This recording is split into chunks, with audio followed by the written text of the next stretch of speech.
Mengawal informasi pertama pemirsa, setelah mengalami macet panjang selama 2 hari, arus lalu lintas di Jalan Lintas Timur Banyuasin Palembang Betung hari ini kembali normal.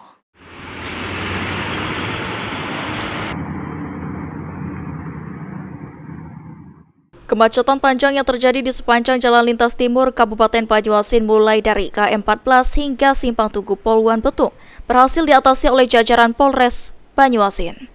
Hal ini mendapatkan apresiasi dari pengguna jalan karena bisa mengatasi kemacetan panjang. Berdasarkan pantauan Timpal TV, tepatnya di perbatasan Palembang Banyuasin, kendaraan yang melintas didominasi oleh kendaraan pribadi, baik yang masuk dari Banyuasin atau dari kota Palembang itu sendiri. Pengendara mengatakan saat terjadinya macet, perjalanan menjadi terganggu dan memakan waktu yang lama. Kembali normalnya lalu lintas di Jalan Lintas Timur Banyuasin disyukuri pengguna jalan untuk melakukan aktivitas. Tidak menutup kemungkinan macet kembali terjadi karena menjelang Natal dan Tahun Baru.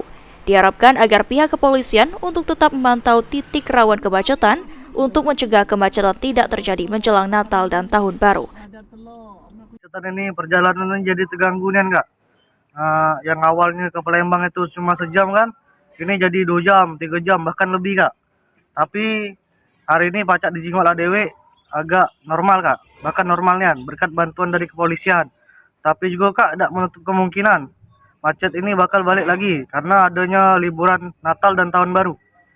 Untuk harapannya kak biar tidak terjadi macet lagi cak mana? Harapannya kak supaya tidak jadi macet lagi, mungkin dari kepolisian kak bisa lebih ngaman ke jalan supaya jalan ini tidak macet.